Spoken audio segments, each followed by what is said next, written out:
Of healthy winter series. ఈ line అర్థం కాకపోతే లాస్ట్ 2 వీడియోస్ని వీక్షించండి. అండ్ ఒక ఇంపార్టెంట్ మాట చెప్తున్నాను, లాస్ట్ వరకు ఈ వీడియోని చూడండి, ఎందుకంటే కొన్ని జాగ్రత్తల కోసం. Okay, now coming to this video.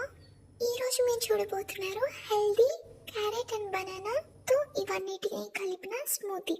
దీనిని మీరు ప్రీ వర్కౌట్గా తీసుకోవచ్చు, బ్రేక్ఫాస్ట్ ముందు తీసుకోవచ్చు, ఈవినింగ్ 4 to 5:30 మధ్యలో అయినా తీసుకోవచ్చు. ఇందులో ఉన్న ప్రతి ఇంగ్రీడియంట్కి ఏదో ఒక విధంగా బెనిఫిట్స్ ఉన్నాయి. మరి మనం వీటన్నిటిని మిక్స్ చేస్తున్నాం కాబట్టి ఒక్కొక్క ఇంగ్రీడియంట్ గురించి 1 minute చెప్పటం అనేది కష్టం. సో ఆల్ టుగెదర్ బెనిఫిట్స్ చెప్తూ ఇది చేద్దాము.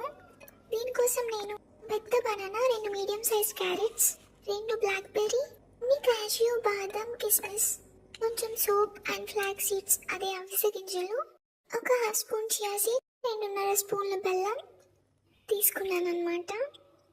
చియా సీడ్స్ మీరు 1 గంట కానీ ఓవర్ నైట్ కానీ నానబెట్టుకోవాల్సి ఉంటుంది. డైరెక్ట్గా అయితే మీరు ఎప్పుడు కన్స్యూమ్ చేయకండి. అలాగే అన్నీ వేసుకున్న తర్వాత లాస్ట్లో ఇది అండ్ పాలు కూడా వేసేసుకోండి, మరిగించి చల్లార్చుకున్న పాలు.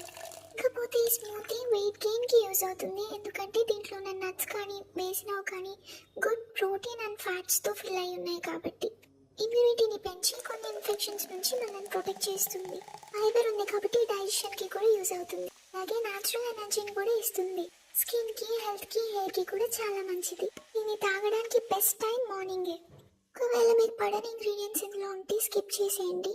ఇంకా ఇంగ్రీడియంట్కి మీరు ఎలర్జిక్ అయినా, మీ బాడీకి సూటబుల్ కాకపోయినా ఇలాంటివన్నీ జాగ్రత్తగా చూసుకోండి. ఒకవేళ మీ దగ్గర ఏ ఇంగ్రీడియంట్స్ లేకపోయినా క్యారెట్, బనానా జాగ్రత్తగా చేసేసుకోవచ్చు. Thank you.